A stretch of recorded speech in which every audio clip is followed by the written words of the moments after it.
എല്ലാവർക്കും നമസ്കാരം. എൻട്രിയുടെ technical YouTube ചാനലിലേക്ക് സ്വാഗതം. നമ്മുടെ assistant town planar exam date വന്നിട്ടുണ്ട്. ജൂൺ മാസത്തിലാണ് പരീക്ഷ നടക്കുന്നത്. ആൻഡ് അസിസ്റ്റന്റ് ടൗൺ പ്ലാനർ എക്സാമിന് നമുക്കറിയാം നമ്മുടെ ആർക്കിടെക്ചറും അതുപോലെ തന്നെ സിവിലിനും ഈക്വൽ വെയിറ്റേജ് ആണ് പരീക്ഷയ്ക്കുള്ളത്. അതുകൊണ്ട് തന്നെ ആർക്കിടെക്ചർ പോർഷൻസ് എത്രത്തോളം ഇമ്പോർട്ടന്റ് ആണെന്നുള്ളത് കഴിഞ്ഞ വർഷത്തെ assistant town planar question paper നോക്കിക്കഴിഞ്ഞാൽ നമുക്കറിയാം. നമ്മൾ ഇന്നത്തെ വീഡിയോയിൽ എന്ന് പറഞ്ഞു കഴിഞ്ഞാൽ അസിസ്റ്റന്റ് ടൗൺ പ്ലാനർ കഴിഞ്ഞ എക്സാമിന്റെ കുറച്ച് ക്വസ്റ്റ്യൻസും അത് റിലേറ്റഡ് ആയിട്ടുള്ള കുറച്ച് തിയറിയാണ് ഡിസ്കസ് ചെയ്യുന്നത്. ഹോപ്പ് ഈ സെഷൻ നിങ്ങൾക്ക് യൂസ്ഫുൾ ആവും. കാര്യം നിങ്ങൾ പഠിച്ചുകൊണ്ടിരിക്കുന്ന സമയത്ത് റിവിഷൻ ആയിട്ടോ അല്ലെങ്കിൽ നിങ്ങൾ ചിലപ്പോൾ നോക്കാതെ പോയ ഒരു പോയിന്റ് ആയിട്ട് ഇത് കൺസിഡർ ചെയ്ത് ആ ഒരു പോർഷൻ കൂടുതൽ ശ്രദ്ധിക്കുകയും ചെയ്യും. സോ നമുക്ക് വീഡിയോയിലേക്ക് കടക്കാം. സോ ഫസ്റ്റ് എന്താണെന്ന് വെച്ച് കഴിഞ്ഞാൽ റിവേർബറേഷൻ എന്താണെന്ന്. റിവേർബറേഷൻ എന്താണെന്ന് പറയുന്നതിന് മുന്നേ കഴിഞ്ഞ വർഷം റിവേർബറേഷനിൽ നിന്ന് ചോദിച്ച ചോദ്യം എന്താണെന്ന് വെച്ച് കഴിഞ്ഞാൽ റിവേർബറേഷന് റിലേറ്റ് ചെയ്ത് ചോദിച്ച ചോദ്യം optimum reverberation time range RT60 required for good acoustics in a classroom or a lecture hall is. ഒരു ക്ലാസ് റൂം അല്ലെങ്കിൽ ഒരു ലെക്ചർ ഹാളിൽ നല്ലൊരു സൗണ്ട് ഇഫക്റ്റ് ഉണ്ടാവാൻ വേണ്ടിയിട്ട് വേണ്ട minimum reverberation time, optimum reverberation ടൈമിന്റെ റേഞ്ച് ആണ് ചോദിച്ചിരിക്കുക. സോ ഇത് നമുക്ക് ഈ വാല്യൂസ് പഠിച്ചു വെക്കണം. അതിന് മുന്നേ റിവേർബറേഷൻ എന്താണെന്നും റിവേർബറേഷൻ ടൈം എന്താണെന്നും നമ്മൾ അറിഞ്ഞിരിക്കണം. ഓക്കെ, അപ്പൊ അതായത് നമ്മളൊരു റൂമിൽ നിന്ന് സംസാരിക്കുന്ന സമയത്ത് നമ്മൾ പറഞ്ഞുകൊണ്ടിരിക്കുന്ന ആ ഒരു സൗണ്ട് നമ്മൾ നിർത്തിയതിന് ശേഷം, അതായത് നമ്മുടെ സോഴ്സ് ഓഫ് സൗണ്ട് നിർത്തിയതിന് ശേഷം കുറച്ചു നേരം ആ ഹോളിൽ തന്നെ കണ്ടിന്യൂ ചെയ്ത് നിൽക്കും. അതിനെയാണ് റിവേർബറേഷൻ എന്ന് പറയുന്നത്. ഓക്കെ, അപ്പൊ reverberation, the persistence of sound in a hole even though the source of the sound is cut off is called reverberation. Reverberation എന്താണെന്ന് വെച്ച് കഴിഞ്ഞാൽ ആ സോഴ്സ് ഓഫ് സൗണ്ട് കട്ട് ചെയ്ത് കഴിഞ്ഞാലും ഇതിന്റെ ഇഫക്റ്റ് കുറച്ചു നേരം കൂടി റൂമിൽ പേഴ്സിസ്റ്റ് ചെയ്യുന്നതിനെയാണ് റിവേർബറേഷൻ എന്ന് പറയുന്നത്. ഓക്കെ, അപ്പം നമ്മൾ എന്താന്ന് വെച്ച് കഴിഞ്ഞാൽ നമ്മളിപ്പോൾ സൗണ്ട് ഒരു ഹോളിൽ നിന്നാണ് സംസാരിക്കുന്നതെങ്കിൽ ഞാൻ ഈ പറയുന്ന സൗണ്ട് വേവ്സ് വന്ന് ഇതിന്റെ ചുറ്റുമുള്ള വോൾസിലോ അതല്ലെങ്കിൽ റൂഫിലോ അതല്ലെങ്കിൽ വോളിലോ സീലിങ്ങിലോ ഒക്കെ തട്ടിയിട്ടാണ് നമുക്കിത് ഓഡിബിൾ ആയിട്ട് മാറുന്നത്. അപ്പം ഇങ്ങനെ മൾട്ടിപ്പിൾ ഒബ്ജക്ട്സിൽ വന്ന് ടച്ച് ചെയ്ത് ആണ് നമുക്ക് ഈ സൗണ്ട് വേവ്സ് ട്രാവൽ ചെയ്ത് പോകുന്നത്. അപ്പം അതിന്റെ ഭാഗമായിട്ടാണ് ഈ റിവേർബറേഷൻ എന്ന് പറയുന്ന പ്രോസസ്സ് നടക്കുകയും ചെയ്യുന്നത്. ഓക്കെ, അപ്പൊ നമ്മൾ ഈ ഒറിജിനൽ സോഴ്സ് ഓഫ് സൗണ്ടിൽ നിന്ന് സൗണ്ട് നിർത്തിയാലും ഈ റൂമിൽ ഈ സൗണ്ടിന്റെ എഫക്റ്റ് വീണ്ടും നിൽക്കുന്നു.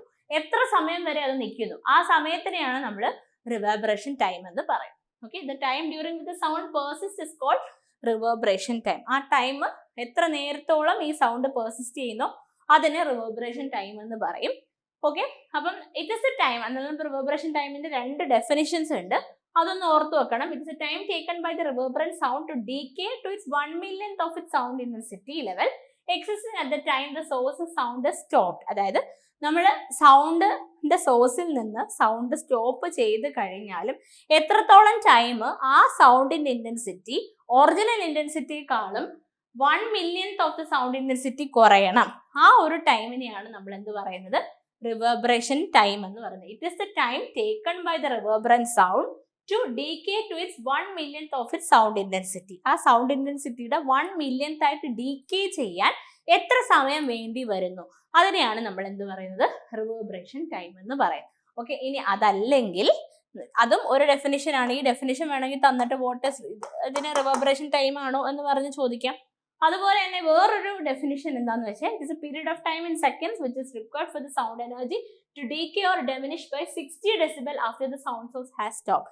അതായത് സൗണ്ട് സോഴ്സിൽ നിന്നും സൗണ്ട് സ്റ്റോപ്പ് ചെയ്ത് കഴിഞ്ഞാലും ഈ സൗണ്ടിന് അതിന്റെ ഇന്റൻസിറ്റി 60 ഡെസിബലായി കുറയാൻ വേണ്ടിയിട്ടുള്ള ടൈം ഇന്റർവെല്ലിനും നമുക്ക് എന്തായിട്ട് പറയാൻ പറ്റും, റിവേർബറേഷൻ ടൈം ആയിട്ട് പറയാനായിട്ട് സാധിക്കും. ഈ രണ്ട് ഡെഫിനിഷനും റിവേർബറേഷൻ ടൈമിന്റെ ഡെഫിനിഷൻസ് തന്നെയാണ്. ഇനി റിവേർബറേഷൻ ടൈം നമ്മൾ സാധാരണ കണ്ടുപിടിക്കുന്ന ഫോർമുല സാബിൻസ് ഫോർമുലയാണ്. സാബിൻസ് ഫോർമുല എന്ന് പറഞ്ഞിട്ടൊരു ഫോർമുലയാണ് നമ്മൾ ഉപയോഗിക്കുന്നത്. ഇത് നമുക്ക് നമ്മുടെ 2015 LSTD-Aക്ക് ചോദിച്ചിട്ടുണ്ടായിരുന്നു. പക്ഷെ പിന്നീട് നമുക്ക് എക്സാമിനൊന്നും ഈ പോർഷനിൽ നിന്ന് ചോദ്യങ്ങൾ അങ്ങനെ കണ്ടിട്ടില്ല. So reverberation time RT is equal to 0.161 V/A എന്ന് പറയുന്ന ഫോർമുല വെച്ചിട്ടാണ്, സാബിൻസ് ഫോർമുല വെച്ച് നമ്മൾ റിവേർബറേഷൻ ടൈം കണ്ടുപിടിക്കുന്നത്. ഒരു ഡയറക്റ്റ് ഫോർമുല ആയിട്ടോ അതല്ലെങ്കിൽ പ്രോബ്ലം ആയിട്ടോ ഒക്കെ ചോദിക്കാൻ പറ്റിയ ഒരു മേഖലയാണ് സാബിൻസ് ഫോർമുല എന്ന് പറയുന്നത്. ഓക്കെ, അപ്പൊ RT എന്ന് പറഞ്ഞാൽ റിവേർബറേഷൻ ടൈം ആണ്. ഞാൻ നേരത്തെ പറഞ്ഞു, സൗണ്ട് സോഴ്സിൽ നിന്ന് സൗണ്ട് സ്റ്റോപ്പ് ചെയ്ത് കഴിഞ്ഞാലും ആ സൗണ്ടിന്റെ ഇന്റൻസിറ്റി 60 ഡെസിബൽ വരെ കുറയാൻ എടുക്കുന്ന ടൈം ഇന്റർവെലിനെയാണ് നമ്മൾ റിവേർബറേഷൻ ടൈം എന്ന് പറയുന്നത്. ഓക്കെ, ഇനി V എന്ന് പറഞ്ഞു കഴിഞ്ഞാൽ നമ്മൾ ആ ഓഡിറ്റോറിയം ആണ് കൺസിഡർ ചെയ്യുന്നതെങ്കിൽ ആ ഓഡിറ്റോറിയത്തിന്റെ വോളിയം ഇൻ മീറ്റർ ക്യൂബ് ആണ് V എന്ന് പറയാം. ഓക്കെ, ആൻഡ് A എന്ന് പറഞ്ഞു കഴിഞ്ഞാൽ total absorption in of the ഓഡിറ്റോറിയത്തിന്റെ ടോട്ടൽ അബ്സോർപ്ഷൻ ആണ്. മീറ്റർ സ്ക്വയർ സാബിനാണ് അതിന്റെ യൂണിറ്റ് എന്ന് പറയാം. ഓക്കെ, അപ്പം ഇതാണ് നമ്മുടെ സാബിൻസ് ഫോർമുല എന്ന് പറയുന്നത്. ഇത് ഓർത്തു വെക്കാം. ഓക്കെ, ഇനി ഒരു ചോദ്യം നമുക്ക് കഴിഞ്ഞ വർഷവും നമ്മുടെ പരീക്ഷയ്ക്ക് ചോദിച്ച ഒരു ചോദ്യമാണ്, എന്നാലും അത് റിലേറ്റ് ചെയ്തുള്ള ഒരു പോയിന്റ് ആണ്. Okay, the absorption unit of 1 metre square sabin, അതായത് നമുക്ക് ടോട്ടൽ അബ്സോർപ്ഷൻ ആണ് A എന്ന് പറയുന്നത്. അപ്പം അബ്സോർപ്ഷൻ യൂണിറ്റ് എന്ന് പറയുന്ന 1 മീറ്റർ സ്ക്വയർ സാബിൻ ആണെങ്കിൽ അതെന്താണെന്നുള്ളതാണ് പറയുന്നത്. Absorption unit of 1 meter square sabin represents a surface capable of absorbing the sound at the same rate as 1 meter square of a perfectly absorbing surface. അതായത് എന്താണ് 1 meter square sabin എന്ന് പറയുന്ന absorbing unit? It is a surface. അതൊരു surface ആണ്, capable of absorbing the sound at the same rate as 1 meter square. അതായത് നമ്മൾ ഒരു completely absorbing സർഫസിന്റെ 1 മീറ്റർ സ്ക്വയർ ഏരിയ എടുത്തു കഴിഞ്ഞാൽ same rate as 1 metre square of a perfectly absorbing surface, perfectly സൗണ്ടിനെ absorb ചെയ്യുന്ന ഒരു സർഫസിന്റെ 1 മീറ്റർ സ്ക്വയർ ഏരിയ എടുത്തു കഴിഞ്ഞാൽ അത്രയും അബ്സോർപ്ഷൻ തന്നെ ഒരു സർഫസ് തരുന്നുണ്ടെങ്കിൽ അതിന്റെ അബ്സോർപ്ഷൻ യൂണിറ്റ് ആണ് 1 മീറ്റർ സ്ക്വയർ സാബിൻ എന്ന് പറയുന്നത്. Absorption unit of 1 metre square sabin represents a surface, ഒരു സർഫസ് ആണ് കേപ്പബിൾ ഓഫ് അബ്സോർബിംഗ് എന്താണ് sound at the same rate of 1 metre square of a perfectly absorbing surface. ഒരു perfectly absorbing surface 1 metre square നമ്മൾ consider ചെയ്ത് കഴിഞ്ഞാൽ അത് എത്രത്തോളം sound absorb ചെയ്യും, അത്രയും തന്നെ സൗണ്ട് അബ്സോർബ് ചെയ്യാൻ കഴിവുള്ള ഒരു സർഫസ് ആണ് absorption unit of 1 metre square sabin എന്ന് പറയും. ഓക്കെ, അതായത് ഫുള്ളി അബ്സോർബ് ചെയ്യുന്ന ഒരു പെർഫെക്റ്റ് സർഫസ് ആയിട്ട് നമ്മൾ കൺസിഡർ ചെയ്യുന്ന ഒരു ഓപ്പൺ വിൻഡോ ആണ്. Okay, that is an open window. അപ്പൊ അത് ചോദിക്കാവുന്നതാണ്. പെർഫെക്റ്റ്ലി അബ്സോർബിംഗ് സർഫസ് ഒരു ഓപ്പൺ വിൻഡോ ആണ്. അതായത് ആ ഒരു ഓപ്പൺ വിൻഡോയുടെ 1 മീറ്റർ സ്ക്വയർ ഏരിയ എടുത്തു കഴിഞ്ഞാൽ അത് എത്രത്തോളം സൗണ്ട്, കാരണം റിഫ്ലക്ട് ചെയ്ത് പോകാനൊന്നുമില്ല, കാര്യം നമ്മുടെ വിൻഡോ ഓപ്പൺ ആണ്. അപ്പൊ ഫുള്ള് സൗണ്ട് വ്യൂ അത് അബ്സോർബ് ചെയ്തെടുക്കും അല്ലെ. അപ്പൊ അബ്സോർബ് ചെയ്തെടുക്കുന്ന ആ ഒരു വിൻഡോയുടെ 1 മീറ്റർ സ്ക്വയർ ഏരിയ എടുത്തു കഴിഞ്ഞാൽ അത് എത്രത്തോളം സൗണ്ട് അബ്സോർബ് ചെയ്യും, മൊത്തവും എടുക്കും. അത്രയും തന്നെയാണ് വേറൊരു സർഫസ് ഉണ്ട് അത്രയും ഇക്വലന്റ് ആയിട്ട് സൗണ്ട് അബ്സോർബ് ചെയ്യുന്നത്. അതിനെയാണ് നമ്മൾ എന്താ absorption unit of 1 metre square sabin എന്ന് പറയും. ക്ലിയർ ആണല്ലോ? So this is sabin's formula and അതിന്റെ ടേംസ്. ഓക്കെ, ഇനി കമ്മിങ് ടു ദ ക്വസ്റ്റ്യനിൽ നമുക്ക് എന്താ പറഞ്ഞാൽ optimum reverberation time rate for in a class room or lecture hall. Option A 0 to 0.5, 0 to 1, 0.5 to 1 and 0.5 to 1 second. Answer is option C, 0.5 to 1 seconds ആണ്. Okay, അപ്പൊ അതാണ് ഞാൻ ഈ കാണിച്ചിരിക്കുന്നത്. പലതരത്തിലുള്ള റൂമിനുള്ള റിവേർബറേഷൻ ടൈം ആണ് തന്നിരിക്കുന്നത് മുകളിലത്തെ ടാബിലാക്കണം. ഓക്കെ, ആദ്യത്തെ ചർച്ചാണ്. ചർച്ചിന് 2 മുതൽ 10 സെക്കൻഡ് വരെ, അതായത് കുറച്ച് കൂടുതൽ സമയം വേണം. രണ്ടാമത്തെ കോൺസേർട്ട് ഹാൾ ആണെങ്കിൽ 1 മുതൽ 2 സെക്കൻഡ് വരെ. ഓഫീസ് ആണെങ്കിൽ 0.5 to 1.1 സെക്കൻഡ് ആണ്. ക്ലാസ് റൂം ആണെങ്കിൽ 0.4 to 0.7 സെക്കൻഡ്സ് ആണ്. അപ്പം 0.4നും 0.7നും ഇടയ്ക്കാണ് കറക്റ്റ് ആൻസർ വരേണ്ടതെങ്കിലും നമ്മുടെ ഓപ്ഷൻ പ്രകാരം the most correct answer is option C, 0.5 to 1 second. അപ്പൊ ലെക്ചർ ഹാളോ അല്ലെങ്കിൽ ക്ലാസ് റൂമോ ഒക്കെ ചോദിച്ചു കഴിഞ്ഞാൽ 0.4 to 0.7 സെക്കൻഡ് ആണ്. ഇനി ഇതിൽ വേറെ ഏത് ചർച്ചോ കോൺസേർട്ട് ഹാളോ ഓഫീസോ ഏത് വേണമെങ്കിലും നമുക്കുള്ള പരീക്ഷയ്ക്ക് ചോദിക്കാം. അല്ലെങ്കിൽ ഈ പറഞ്ഞിരിക്കുന്ന എല്ലാം തന്നിട്ട് which of the following statement is correct എന്ന് പറഞ്ഞ് ചോദിക്കാം. എക്സാമിനറിന്റെ ഒരു ഉചിതം പോലെ. അപ്പൊ നിങ്ങൾ ഇതെല്ലാം അറിഞ്ഞിരുന്നാലേ ഇതിൽ ഏതൊക്കെ തെറ്റിയിട്ടുണ്ടെന്ന് കണ്ടുപിടിക്കാൻ പറ്റും. അപ്പം ഈ ഒരു റിവേർബറേഷൻ എന്താണെന്നും റിവേർബറേഷൻ ടൈമിന്റെ ഫോർമുല എന്താണെന്നും ജസ്റ്റ് ഒന്ന് അറിഞ്ഞിരുന്നിട്ട് ഈ ഒരു ടാബിലാക്കോളം നിർബന്ധമായും പഠിക്കണം. 1 മാർക്ക് നമുക്ക് ഉറപ്പിക്കാൻ സാധിക്കും. ഓക്കെ, അടുത്തതാണ് നോയിസ് റിഡക്ഷൻ കോഎഫിഷ്യന്റ്. നമുക്ക് അടുത്ത പരീക്ഷയ്ക്ക് നമ്മുടെ ആ പരീക്ഷയ്ക്ക് എന്ന് ചോദിച്ച ഒരു ചോദ്യം പരിചയപ്പെടാം. ചോദ്യം എന്തായിരുന്നു വെച്ചാൽ noise reduction coefficient NRC value for an open window. Open വിൻഡോയുടെ നോയിസ് റിഡക്ഷൻ കോഎഫിഷ്യന്റ് എത്രയാണ്? എന്താണ് നോയിസ് റിഡക്ഷൻ കോഎഫിഷ്യന്റ് എന്ന് അറിഞ്ഞാൽ മാത്രമേ ഇത് എഴുതാനായിട്ട് പറ്റൂ. ഓക്കെ, അപ്പോൾ നമുക്ക് നോക്കാം. It measures how well material stop sound from reflecting. അതായത് ഒരു മെറ്റീരിയലിന് സൗണ്ട് റിഫ്ലക്റ്റ് ചെയ്യാതിരിക്കാൻ എത്രത്തോളം, അതായത് സൗണ്ട് അതിൽ തട്ടി റിഫ്ലക്റ്റ് ചെയ്ത് പോവാതിരിക്കാൻ അതിന് എത്രത്തോളം സാധിക്കും, അതാണ് നോയിസ് റിഡക്ഷൻ കോഎഫിഷ്യന്റ് എന്ന് പറയുന്നത്. Noise reduction coefficient NRC. This measures how well material stops sound from reflecting. എത്ര നന്നായി സൗണ്ട് റിഫ്ലക്ട് ചെയ്യാതിരിക്കാൻ ഒരു മെറ്റീരിയലിന് തടയാൻ സാധിക്കും. അതാണ് നോയിസ് റിഡക്ഷൻ കോഎഫിഷ്യന്റ്. ഓക്കെ, അപ്പം അല്ലെങ്കിൽ നമുക്ക് എന്ത് പറയാം, അത് റിഫ്ലക്ട് ചെയ്യുന്നില്ല. ദാറ്റ് മീൻസ് എത്രത്തോളം നമ്മൾ ഒരു സർഫസിന്റെ പുറത്ത് വീഴുന്ന സൗണ്ടിനെ എത്ര നന്നായിട്ട് ആ സർഫസിനെ അബ്സോർബ് ചെയ്യാൻ കഴിയും. അതാണ് പറഞ്ഞത് NRC is the percentage of sound that a surface absorbs. Surface എത്രത്തോളം നന്നായിട്ട് സൗണ്ടിനെ അബ്സോർബ് ചെയ്യുന്നു. Okay, in other words it hits A surface and doesn't reflect back again into the room. അപ്പൊ നോക്കിക്കോളൂ, നമ്മുടെ ഒരു സർഫസിൽ വന്ന സൗണ്ട് വീണ് അത് തിരിച്ച് റിഫ്ലക്ട് ചെയ്ത് പോകുന്നില്ല. That means it is absorbing it completely. അത് എത്രത്തോളം നന്നായിട്ട് ചെയ്യാൻ കഴിയുന്നു അതിനെയാണ് നോയിസ് റിഡക്ഷൻ കോഎഫിഷ്യന്റ് എന്ന് പറയുന്നത്. അപ്പൊ ഈ ചോദ്യം, ഞാൻ നേരത്തെ കാണിച്ച ചോദ്യം നിങ്ങൾക്ക് ഉത്തരം എഴുതാൻ പറ്റും. കാര്യം ഞാൻ സാബൻസ് ഫോർമുലയ്ക്കകത്ത് ഒരു എക്സാമ്പിൾ പറഞ്ഞിട്ടുണ്ടായിരുന്നു. അപ്പൊ അത് വെച്ച് നിങ്ങൾക്ക് ഉറപ്പായിട്ട് ഉത്തരം എഴുതാനായിട്ട് സാധിക്കും. ഓക്കെ, അപ്പൊ നമുക്ക് നോക്കാം.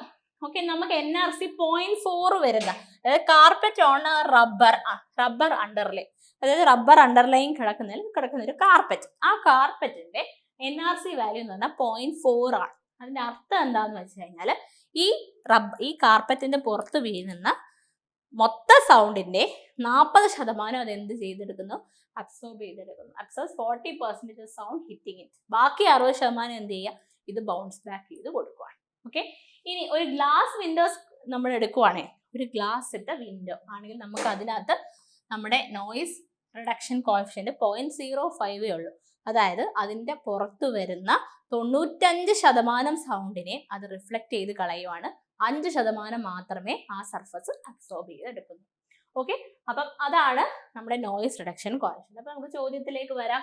Noise reduction coefficient four an open window. Open window ഞാൻ നേരത്തെ പറഞ്ഞു, ഓപ്പൺ വിൻഡോ എത്ര നന്നായിട്ട് സൗണ്ട് അബ്സോർബ് ചെയ്യുന്നു എന്ന് പറഞ്ഞിട്ടാണ് സാബൻസ് ഫോർമുല. അപ്പം നന്നായി അബ്സോർബ് ചെയ്യുന്ന ഒരു വസ്തുവിന്റെ എക്സാമ്പിൾ തന്നെയാണ് ഓപ്പൺ വിൻഡോ. അപ്പൊ നോയിസ് റിഡക്ഷൻ കോഎഫിഷ്യന്റ് എന്തായിരിക്കും, വാല്യൂ വിൽ ബി 1.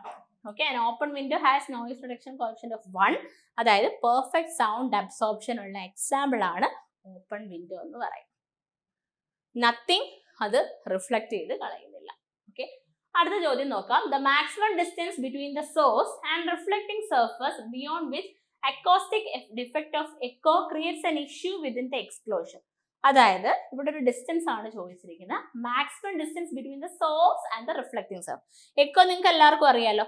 ഇവിടെ ഞാൻ സൗണ്ട് കൊടുക്കുവാണെങ്കിൽ ഞാനാണ് സോഴ്സും ഒരു റിഫ്ലക്ടിംഗ് സർഫസും ഉണ്ടാക്കി. അപ്പം ഈ സോഴ്സും റിഫ്ലക്ടിംഗ് സർഫസിനും ഇടയിലുള്ള distance, the maximum distance between the source and reflecting surface. സോഴ്സും റിഫ്ലക്റ്റിംഗ് സർഫസിന്റെ ഇടയ്ക്കുള്ള maximum distance beyond which acoustic defect of echo creates an issue within the എക്സ്ക്ലോഷൻ.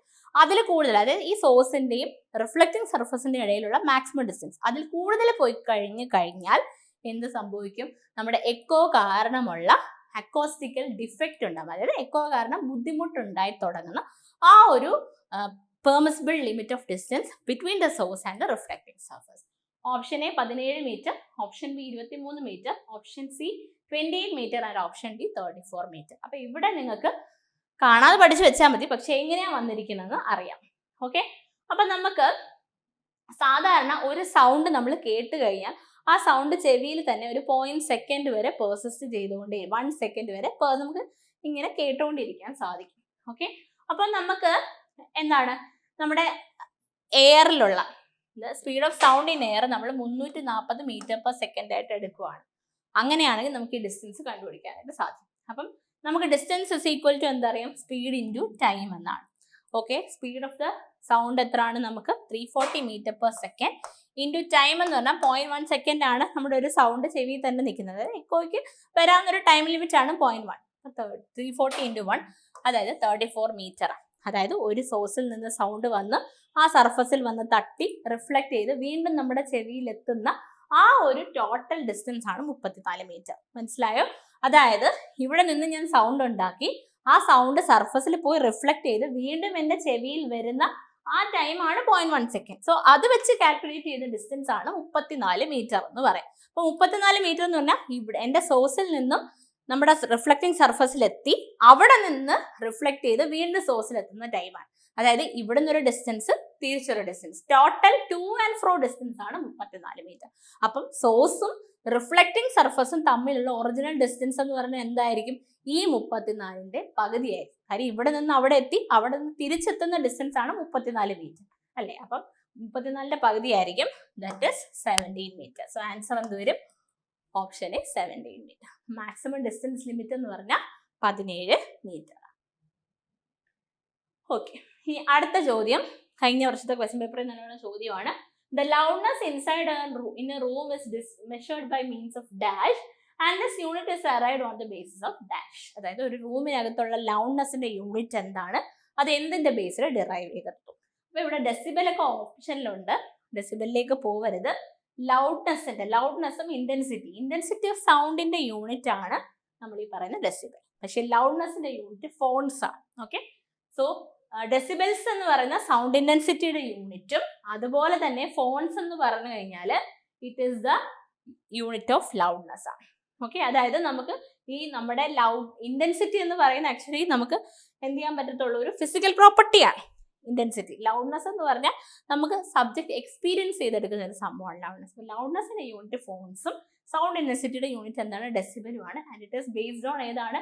Noise criteria കർവ്സും ഈക്വൽ ലൗഡ്നെസ് കർവ്സും ഉണ്ട്. അപ്പം ഫോൺസ് ഓപ്ഷൻ എ അല്ല B അല്ലെന്ന് മനസ്സിലായി. ഫോൺസ് ആണ് യൂണിറ്റ്. ഇനി ഇത് ഡിറൈവ് ചെയ്തെടുക്കുന്ന ഏതിൽ നിന്നാണ്? നോയിസ് ക്രൈറ്റീരിയ കർവ്സ് ആണോ ഈക്വൽ ലൗഡ്നെസ് കർവ്സ് ആണോ? അത് നിങ്ങൾ കമന്റ് ചെയ്യാം. ഓക്കെ, നിങ്ങളൊന്ന് കമന്റ് ചെയ്യാം ഏത് കർവ്സിൽ നിന്നാണ് നമ്മൾ ഈ ഫോൺസ് എന്ന് പറയുന്ന യൂണിറ്റ് ഡിറൈവ് ചെയ്തെടുക്കുന്നത്. ഓക്കെ, അപ്പം ഇവിടെ ഈ ഞാൻ ആൻസർ നിങ്ങൾക്ക് കമന്റ്, ഈ ഒരു വീഡിയോ ഈ പോർഷൻ കണ്ടിട്ട് കമന്റ് ചെയ്യുക. ആൻസർ എന്ന് പറയുന്നത് ഈക്വൽ ലൗഡ്നെസ് കോണ്ടൂസ് ആണ്. ഈക്വൽ ലൗഡ്നെസ് കോണ്ടൂസിനെ ബേസ് ചെയ്തിട്ടാണ് നമ്മൾ ഫോൺ സിസ്റ്റം അല്ലെ ഫോൺസ് എന്ന് പറയുന്ന ലൗഡ്നെസിന്റെ യൂണിറ്റ് ഡിറൈവ് ചെയ്തെടുക്കുന്നത്. ഓക്കെ, അടുത്ത ചോദ്യം. The type of absorbers use for sound absorption in low frequency range for acoustic treatments of enclosed space. Enclosed സ്പേസിൽ നമ്മൾ ഈ ഒരു അക്കോസ്റ്റിക് ട്രീറ്റ്മെന്റിന് വേണ്ടി ലോ ഫ്രീക്വൻസി റേഞ്ചിലുള്ള സൗണ്ടിന് വേണ്ടി ഉപയോഗിക്കുന്ന അബ്സോർബേഴ്സ് ഏതാണ്? Porous absorbers, panel or member absorbers, Helmholtz resonators, all of the above. Answer option A porous absorbers എന്ന് പറയുന്നത് നമ്മൾ ഈ പറഞ്ഞ ഹൈ ഫ്രീക്വൻസി റേഞ്ചിന് വേണ്ടിയിട്ട് ഉപയോഗിക്കുന്ന ആളാണ് പോറസ് അബ്സോർബേഴ്സ്. ഇനി പാനൽ ഓർ മെമ്പറൈൻ അബ്സോർബേഴ്സ് എന്ന് പറഞ്ഞു കഴിഞ്ഞാൽ അവരാണ് ലോ ഫ്രീക്വൻസി. അപ്പൊ ആൻസർ വരെ ഓപ്ഷൻ എ ആണ്, ഓപ്ഷൻ ബി ആണ്, പാനൽ ഓർ മെമ്പറൈൻ അബ്സോർബേഴ്സ് ആണ്. ഇത് റെസൊണൻസിന്റെ ഒരു പ്രിൻസിപ്പിൾ വെച്ച് വർക്ക് ചെയ്യുന്നതാണ് ഈ ഹെൽംഹോൾട്സ് റെസൊണേറ്റേഴ്സ് എന്ന് പറയാം. Okay, answer is option B ആണ്. സോ ഇത്രയുമാണ് നമ്മുടെ അക്കോസ്റ്റിക്സ് എന്ന് പറയുന്ന മൊഡ്യൂളിൽ നിന്ന് വന്ന ചോദ്യങ്ങൾ. എത്ര ചോദ്യങ്ങൾ നമ്മൾ ഡിസ്കസ് ചെയ്തു എന്ന് നോക്കാം. 1, അതുപോലെ തന്നെ 2, 3, 4, 5. അപ്പൊ 5 ചോദ്യങ്ങളാണ് ഈ മൊഡ്യൂളിൽ നിന്ന് വന്നിട്ടുള്ളത്. നിങ്ങൾ ഈ ഒരു മൊഡ്യൂൾ എത്രത്തോളം, അതായത് ഈ നമ്മുടെ അക്കോസ്റ്റിക്സ് എന്ന് മാത്രമാണ് കേട്ടോ വന്നിട്ടുള്ള 5 ചോദ്യങ്ങളാണ്. ബാക്കി 5 ചോദ്യങ്ങൾ എനിക്ക് തോന്നുന്നു നമ്മുടെ climatic condition, comfort factors, thermal comfort indices എന്നൊക്കെ വന്നതാണ്. അപ്പൊ ഈ 5 ചോദ്യങ്ങൾ വളരെ സിമ്പിൾ ആയിട്ട് ഉത്തരം പറയാൻ പറ്റുന്ന ചോദ്യങ്ങളാണ് അല്ലേ. നമ്മൾ ശരിക്കും അക്കോസ്റ്റിക്സ് പഠിച്ചു കഴിഞ്ഞാൽ നമുക്ക് സുഖമായിട്ടും എഴുതാൻ പറ്റുന്ന 5 ചോദ്യങ്ങളാണ്. അപ്പൊ ഇനി നമ്മുടെ സിവിൽ കഴിഞ്ഞ ആൾക്കാർക്ക് ആർക്കിടെക്ചർ പഠിക്കാനും ആർക്കിടെക്ചർ കഴിഞ്ഞ ആൾക്കാർക്ക് സിവിൽ പഠിക്കാനും ഉള്ള സമയം നമ്മുടെ കയ്യിൽ ഉണ്ടോ എന്ന്, തന്നെ പഠിച്ചെടുക്കാനുള്ള സമയം ഉണ്ടോ എന്ന് ചോദിച്ചു കഴിഞ്ഞാൽ 2 മാസമേ ഉള്ളൂ നമ്മുടെ കയ്യിലില്ല. സോ ബെറ്റർ ടു സീക്ക് സമ്മതസ്. നമ്മൾ ഒരു ഗൈഡൻസിലൂടെ പഠിക്കുന്നതായിരിക്കും നല്ലത്. നമ്മുടെ ATP കോഴ്സസ് സെന്ററിൽ അവൈലബിൾ ആണ്. കോഴ്സിനെ കുറിച്ച് കൂടുതൽ ഡീറ്റെയിൽസ് അറിയാൻ താഴെയുള്ള ഫോം ഫില്ല് ചെയ്യുക. അതുപോലെ തന്നെ ഇങ്ങനെ ഇൻഫോർമേറ്റീവ് ആയ കുഞ്ഞു വീഡിയോസ് നമ്മൾ ഇനി ചാനലിൽ അപ്ലോഡ് ചെയ്യുന്നതായിരിക്കും. ചാനൽ ആരെങ്കിലും സബ്സ്ക്രൈബ് ചെയ്തിട്ടില്ലെങ്കിൽ ചാനൽ സബ്സ്ക്രൈബ് ചെയ്യുക. Thank you.